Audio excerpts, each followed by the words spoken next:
بھارت کو رافیل طیارے government to government معاہدے کے تحت فرانس کی کمپنی کی جو ہے وہ ڈاسوا ایوییشن نے فراہم کیے، جن کی تعداد 36 ہے۔ یہ طیارے اب بھارت کے امبالہ اور ہاسی مارا ایئر بیسز پر تعینات ہیں، تاہم ان کے اصل نظام پر بھارت کا کوئی اختیار نہیں ہے۔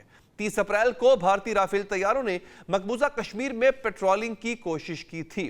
صحافی منیف فاروق کے مطابق پاکستانی ریڈار سسٹم سے پریشان ہو کر وہ طیارے واپس جانے پر مجبور ہو گئے۔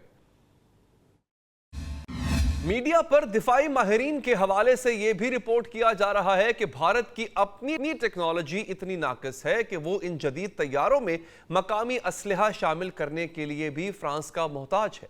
میڈیا رپورٹس کے مطابق بھارت نے 1980 کی دہائی میں فرانس سے میراج جنگی طیارے بھی خریدے تھے، لیکن آج تک اس کے لیے سورس کوڈ حاصل نہیں کر سکا۔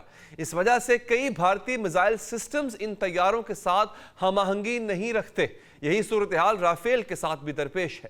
بھارتی رافیل طیارے میں ایک رڈار ہوتا ہے جسے AESA کہا جاتا ہے۔ آسان لفظوں میں یوں سمجھ لیں کہ اس ٹیکنالوجی میں جو ہے وہ اینٹینا ہلائے بغیر رڈار کی شعاع مختلف سمتوں میں موڑی جا سکتی ہے۔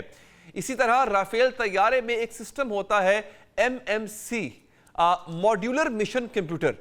طیارے کے تمام آپریشنز جیسے ہتھیاروں کی شاندہی، دشمن کی نگرانی وغیرہ کو یہی سسٹم کنٹرول کرتا ہے، لیکن ان دونوں اہم پرزوں کا سورس کوڈ فرانس کے پاس ہے۔ ہر چھوٹی تبدیلی یا ہتھیار کی اپ گریڈیشن کے لیے بھارت کو فرانس پر انحصار کرنا پڑ رہا ہے۔ اسی وجہ سے بھارتی دفاعی منصوبہ بندی میں تاخیر ہو رہی ہے۔ دفاعی تجزیہ کار میجر ریٹائرڈ میسم رضا کے مطابق جب بھارتی رافیل طیارے پیٹرولنگ کے لیے آئے تو پاکستان نے 22 منٹ تک ان کے ریڈار جام کر دیے تھے۔ یہی وجہ ہے کہ بھارت پاکستان پر حملے کا ارادہ مؤخر کرنے پر مجبور ہوا۔ دوسری جانب پاکستان ایک تو جنگ کے لیے تیاریاں کر رہا ہے، ساتھ ہی اپنی جنگی صلاحیتوں میں مسلسل اضافہ بھی کرتا جا رہا ہے۔ پاکستان نے حال ہی میں چین سے جدید PL-15 میزائل حاصل کیے۔ یہ فضا سے فضا میں طویل فاصلے تک مار کرنے والے میزائل ہیں اور پاکستان فضائیہ کے JF-17 لڑاکا طیاروں پر نصب کیے گئے ہیں۔ PL-15 میزائل میں رافیل طیارے والا AESA ریڈار، دو طرفہ ڈیٹا لنک اور 300 کلومیٹر تک کی آپریشنل رینج شامل ہے، جبکہ بھارتی رافیل طیارے کا میزائل صرف 200 کلومیٹر تک مار کر سکتا ہے۔ پاکستان نے جب یہ میزائل لیے تو بھارتی میڈیا نے اپنی خبروں میں خاص طور پر اس کا ذکر کیا۔ بھارتی ایئر فورس کو دنیا کی چوتھی بڑی ایئر فورس مانا جاتا ہے، ایسا دعویٰ BBC نے اپنی رپورٹ میں کیا۔ بھارت کے پاس طیارے بے شک پاکستان سے زیادہ ہوں گے، لیکن اس کے باوجود وہ ٹیکنالوجی کے لیے فرانس کا محتاج ہے۔ دوسری جانب پاکستان جب چین سے طیارہ حاصل کرتا ہے تو اسے تیار کرنے کی ٹیکنالوجی بھی حاصل کرتا ہے، اور یہی وجہ ہے کہ بھارت پاکستان سے جنگ تو کرنا چاہتا ہے لیکن ٹیکنالوجی نہ ہونے سے اسے باز رہنے پر مجبور کیا جاتا ہے۔ دوستو اس پر ہم بات بھی کریں گے، ہمارے ساتھ مہمان بھی ہوں گے، خالد چشتی صاحب ہوں گے۔ اس مختصر وقفے کے بعد حاضر ہوتے ہیں۔ بریک کے بعد حاضر ہیں، ہمیں جوائن کیا ہے خالد چشتی صاحب نے۔ سر آپ کا بہت بہت شکریہ کہ آپ تشریف لائے۔ اچھا سر، ایسا ہے کہ ہم نے اس سے پہلے، میں ناظرین کو بتا بھی رہا ہوں، کافی حد تک ہم نے اس پہ بات بھی کر لی ہے کہ پاکستان کو ایک طرح سے تکنیکی برتری حاصل ہے۔ اچھا، اب وہ ٹیکنالوجی کی جو ایک برتری ہمیں حاصل ہے اس میں کافی حد تک یہ ہے کہ چین نے ہمارا بہت ساتھ دیا ہے، اور امریکہ کی جو ٹیکنالوجیکل ڈیپینڈنس ہے، خاص طور پہ ان کی جو ایئر فورس ہے وہ فرانس کے اوپر کافی حد تک ڈیپینڈنٹ ہے۔ رافیل کی ہم نے مثال دی، ہم نے میراج کی مثال دی۔ اب یہ ان کے پاس ان کے best, one of the best weapons ہیں جن کو وہ پاکستان کے خلاف استعمال کرنا چاہتے ہیں۔ اب پاکستان کیا واقعی جیسے کہا جا رہا ہے کہ چونکہ ہمارا جو سورس ہے وہ چائنا ہے، ہم خود بھی بہت اچھے ہتھیار بناتے ہیں، لیکن چائنا جو ہمیں جب ہتھیار دیتا ہے تو ساتھ میں اس کو یہاں پہ مینوفیکچر کرنے کی ٹیکنالوجی بھی دیتا ہے، تو کیا یہ چیز ہمیں بھارت پہ تکنیکی برتری دیتی ہے؟ اور کیا بھارت، یہی وجہ ہے کہ بھارت بدلہ لینا چاہتا ہے، بقول اس کے بدلہ لینا چاہتا ہے، بھارت پاکستان پہ وار کرنا چاہتا ہے، بھارت پاکستان پر اگر جنگ مسلط کرنا چاہتا ہے تو یہ جو ایک ٹیکنالوجیکل ڈس ایڈوانٹیج ہے بھارت کو، یہ آڑے آ رہا ہے؟ اور مثال میں دیتا ہوں کہ رافیل کے جواب میں جیسے PL-15 ہمارے پاس ہے، Does that really, is it really a deterrence کہ بھارت اب تک وار نہیں کر سکا پاکستان پہ؟ تھینک یو ویری مچ مجھے انوائٹ کرنے کا. دیکھیے ہم جو میں تھوڑا سا بیک گراؤنڈ میں جاتا ہوں. پچھلے 75-78 سالوں میں جب سے پاکستان بنا ہے, ہمیں کبھی بھی نومیریکل ایڈوانٹیج اپنے رائیولز کے اوپر نہیں ہو سکتی. ہمیں نہ شوق ہے نہ ہماری کیپیبلٹی ہے کہ ہم نمبر آؤٹ سمارٹ کریں. جب میں نوجوان فائٹر پائلٹ ایئر فورس میں بھرتی ہوا تھا, جب تک میں ریٹائر ہوا تھا, ہمیں پتا تھا کہ ہم نے آؤٹ نمبرڈ ہی لڑنا ہے. دیٹ مینز اگر ہم 2 جہاز جائیں گے وہ 6 آئیں گے. تو ہماری ٹریننگ اسی طرح ہوتی ہے. پہلی بات تو یہ کلیئر. دوسری بات یہ ہے کہ دوسری ہم کرتے ہیں, ایمان کا جذبہ تو ہے ہی انشاءاللہ تعالی ہمارا کہیں آگے. اور تیسری جو موسٹ امپورٹنٹ ہم فیکٹر جو برج کرتے ہیں نیومیریکل گیپ کو, ایک بہتر کوالٹی آف ٹریننگ, اور دوسرا ہم کرتے ہیں ٹیکنالوجی. ہماری پاکستان ایئر فورس پچھلے 75 سالوں میں ٹیکنالوجیکلی انڈیا سے پلس رہی ہے, اور ابھی بھی یہی ہوا ہے. میں تھوڑا سا ہسٹوریکل بیک گراؤنڈ آپ کو بتاتا چلوں. 2019 میں جب ہندوستان نے کہا کہ یہ ابھی نندن والا واقعہ نہیں ہونا تھا اگر ہمارے پاس رافیل ہوتے, تو انہوں نے رافیل کی خواہش پوری کر لی. اور 2020 میں جب آنا شروع ہوئے 21 میں جہاز, تو 22 میں الحمدللہ پاک فضائیہ نے بھی یہی فیصلہ کیا کہ اس کا ایڈوانٹیج کیا تھا. میں وہ تھوڑا سا آپ کے ناظرین کے لیے سمپل کرنے کی کوشش کرتا ہوں. رافیل کا سب سے بڑا ایڈوانٹیج یہ تھا کہ وہ تقریباً 150 کلومیٹر تک اس پہ ایک میزائل لگتا ہے بیونڈ ویژول رینج, یعنی کہ پائلٹ دوسرے دشمن کو دیکھے بغیر وہ 150 کلومیٹر سے اس کو فائر کر کے تباہ کر سکتا ہے. یہ بہت بڑا ایڈوانٹیج تھا, اور اگر یہ ہم سے پہلے آ جاتا تو وہ بہت بڑا ہمارے لیے ایک ڈس ایڈوانٹیج ہوتا. لیکن ساتھ ہی 2022 مارچ میں پاک فضائیہ کی لیڈرشپ نے بر وقت فیصلہ کرتے ہوئے J-10C کا چائنا سے نہ صرف سودا کیا بلکہ اس کے ساتھ P-15 میزائل بھی خریدے. اب یہ بتاتے ہوئے میں آپ کو خوشی ہو رہی ہے کہ جو رافیل کا میزائل ہے وہ 150 کلومیٹر رینج کا ہے, اور J-10C کا جو میزائل ہے وہ 200 کلومیٹر پلس کا ہے. تو یہ نیوٹرلائز ہو گئی ایک تو. اور صرف ہماری بات یہیں ختم نہیں ہوئی, یا ہم نے یہیں پہ نہیں چھوڑا بات کو. ہم نے جو JF-17 بلاک 3 لیٹسٹ جہاز تھے ان کو بھی اپ گریڈ کر لیا. اسی ریڈار پہ جو آئسا ریڈار ہے, موسٹ ماڈرن ورلڈ کا جہاز ہے, اور اسی جہاز کے اوپر جو JF-17 تھنڈر بلاک 3 ہے, PL-15 بھی ماڈیفائی کر لیا گیا. تو ہمارے پاس اب JF-17 کا فلیٹ بھی جو نئے آ رہے ہیں بلاک 3 والے, اور J-10C بھی ایک میزائل کے ساتھ فٹڈ ہے جس کی رینج رافیل کے جہاز سے زیادہ ہے. تو مجھے ہمدردی ہے ہندوستان کے ایئر فورس کے ساتھ خاص طور پر کہ ان کے ٹائمنگز آؤٹ ہو گئے. جب تک انہوں نے میچور کیا ہم اس سے آگے جا چکے تھے.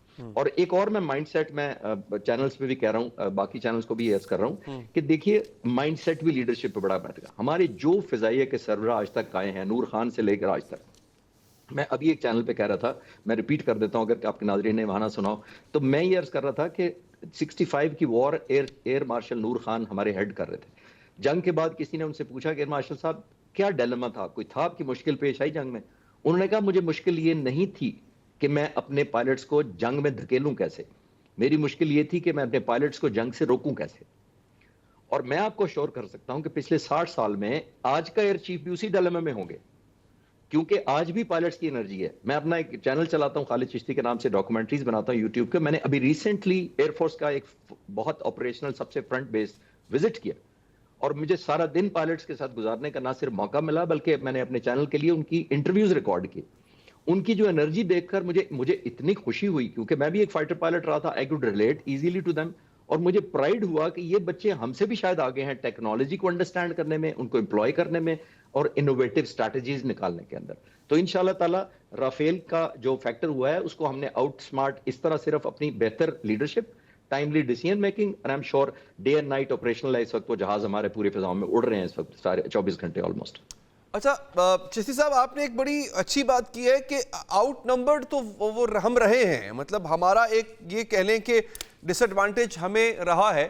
اور یہ ایسی بہت سی دنیا میں قومیں ہیں, ایسی بہت سی آرمیز ہیں کہ جو کہ اپنے حریف کے مقابلے میں آؤٹ نمبرڈ ہیں, لیکن ان کے پاس ان کی ٹریننگ, ان کی جو فائٹنگ کیپیبلٹیز ہیں, یا ان کے پاس جو ٹیکنالوجی ہے اس کے استعمال سے وہ بہت حد تک اپنے سے کئی گنا بڑوں کو جو ہے وہ پچھاڑ دیتے ہیں. ہم اسرائیل کی مثال لے لیتے ہیں. Egypt is one of the largest Arab nations, جو کہ اپنے آپ کو عرب نیشن کہتا ہے, مڈل ایسٹرن نیشن ہے. ایجپٹ کے پاس سب سے بڑی فوج ہے باقی تمام عرب ممالک کے مقابلے میں, لیکن اسرائیل جو ہے وہ ٹیکنالوجیکلی بہت ایڈوانس ہے, اس لیے اس کے ارد گرد جارڈن ہے, لیبنان ہے, حزب اللہ ہے, حماس کے ساتھ وہ جنگ لڑ رہا ہے, ادھر سے بارڈر پہ ہیٹ رہتی ہے ایجپٹ کے ساتھ, اس کے باوجود بھی وہ اپنے آپ کو بچا لیتا ہے. تو that is the benefit of technological advantages that one has. اب یہاں بھارت سر ایک بہت بڑی اکانومی ہے. میرے لیے بڑی حیرانی کی بات ہے کہ بھارت ایک بہت بڑی اکانومی ہے. بھارت کے دنیا بھر میں ایلائز ہیں, بہت اچھے ایلائز ہیں. بھارت فرانس کا بہت پرانا بائر ہے, اور ہتھیاروں کی انڈسٹری جو ہے وہ اگر کسی کی وجہ سے چل رہی ہوتی ہیں تو اس پہ نوادرات بھی بہت کی جاتی ہیں. جیسے سعودی عرب جو ہے وہ امریکی ہتھیاروں کا بہت بڑا بائر رہا ہے. تو بھارت نے 80 کی دہائی میں میراج خریدے, اس کے بعد جو ہے وہ ایئر کرافٹ کیریئر بھی خریدا, کئی دفعہ انہوں نے فرانس سے ہی خریدا, اور اب رافیل طیارے.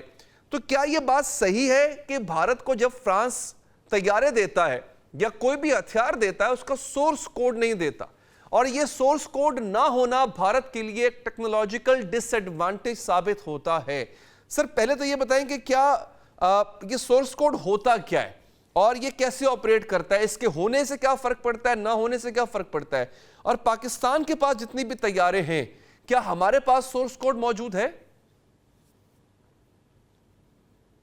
میں بڑا معصومانہ سوال آپ سے کر لیتا ہوں کہ آپ نے کبھی موبائل بھی خریدا ہے جس کا آپ کے پاس پاسورڈ نہ ہو؟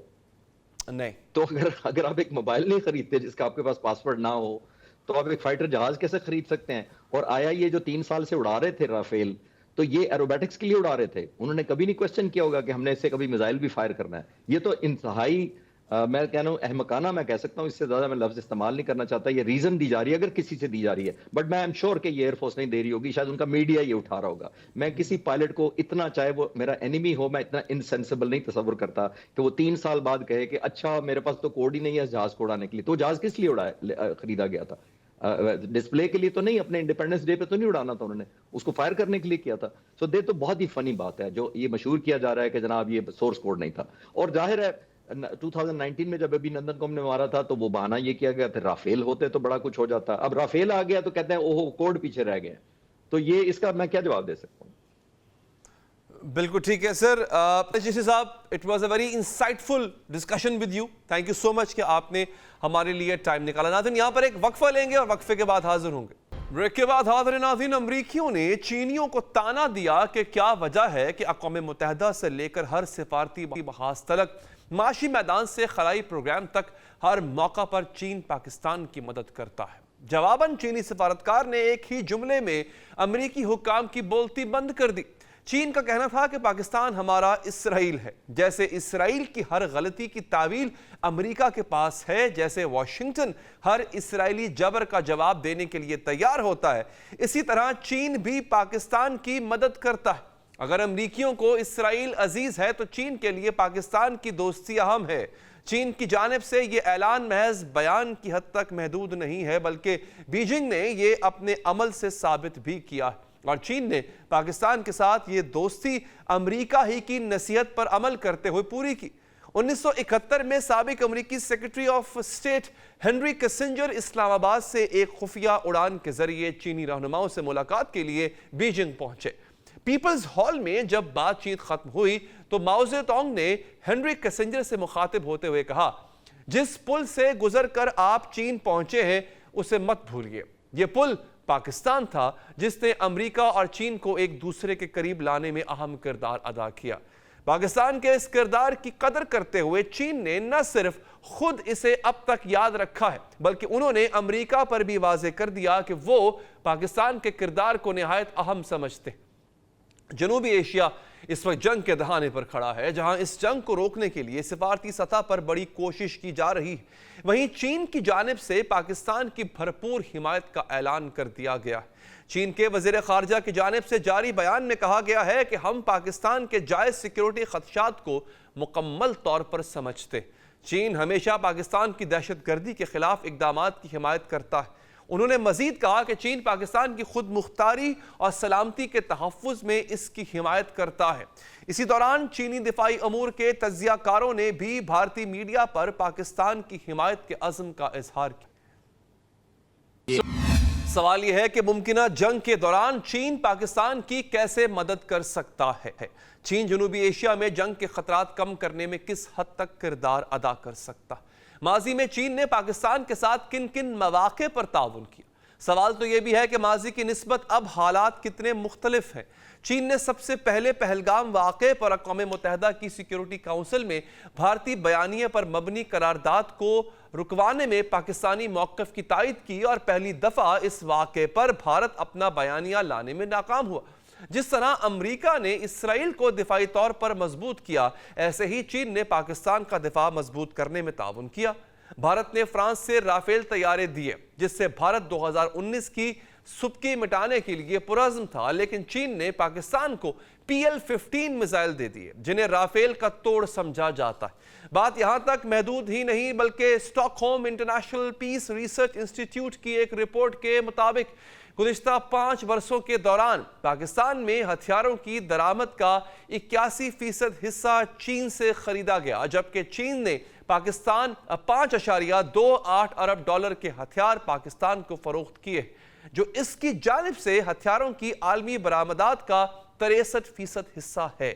دونوں ممالک کے درمیان فوجی تعاون کے اہم منصوبوں میں 2001 میں الخالد ٹینک، 2007 میں لڑاکا طیارے JF-17 تھنڈر، 2008 میں F-22P فریگیٹ اور K-8 کراکرم ایڈوانسڈ تربیتی طیاروں کی تیاری اور دفاعی میزائل پروگرام میں قریبی اشتراک شامل ہے۔